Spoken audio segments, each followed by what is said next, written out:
৭১-এর মানবতা বিরোধী অপরাধের দায়ে গ্রেফতার হয়ে ১ যুগেরও বেশি সময় ধরে কারাবন্দী রয়েছেন জামায়াত ইসলামীর কেন্দ্রীয় নেতা এটিএম আজহারুল ইসলাম।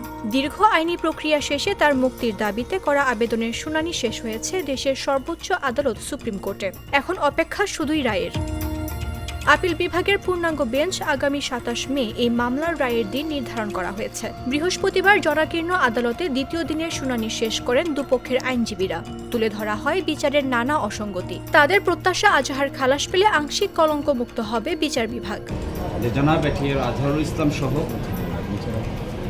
মাওলানা মতিউর রহমান নিজামী, জনাব কামরুজ্জামান, জনাব আলী হাসান মোহাম্মদ মুজাহিদ, জনাব মীর কাশেম আলী, সালাউদ্দিন কাদের চৌধুরী সকলেই সিন্ডিকেটেড ইনজাস্টিসের শিকার হয়েছে এবং জনাব কাদের মোল্লা সহ সকলেই একটি সংঘবদ্ধ অন্যায় অবিচারের শিকার হয়েছে। এই সিন্ডিকেট কারা ছিলেন, কিভাবে ছিলেন তা আমরা আদালতে আজকে উপস্থাপন করেছি এবং আমরা একজনের স্বীকারোক্তিমূলক জবানবন্দি যা তার বইয়ে তিনি উল্লেখ করেছেন সেটাও আদালতে উপস্থাপন করেছি।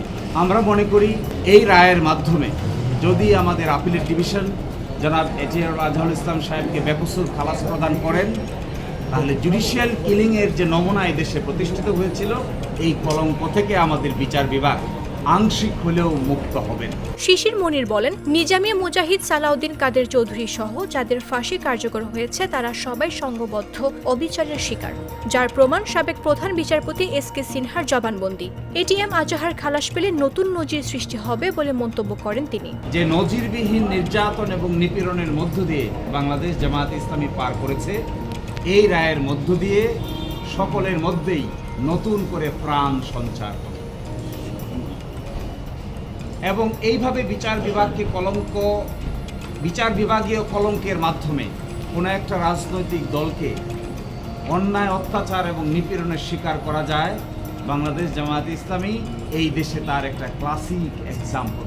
কিন্তু যারা এই নির্যাতন নিপীড়ন করেছেন, হত্যা করেছেন, ফাঁসি দিয়েছেন, এনফোর্স ডিসঅ্যাপিয়ার করেছেন, আয়নাগর বানিয়েছেন, শেষ পর্যন্ত তাদের শেষ রক্ষা হয় নাই। ২০১৪ সালের ৩০ ডিসেম্বর আজহারকে মৃত্যুদণ্ড দেন আন্তর্জাতিক অপরাধ ট্রাইব্যুনাল। এই রায় বহাল থাকে আপিল বিভাগেও। মামদুহা রাইসা, জাগো নিউজ। জীবনের সাথে চলে high five, all time healthy life. নিশ্চিন্তে খান স্বাস্থ্যকর অল টাইম পান। All time healthy life.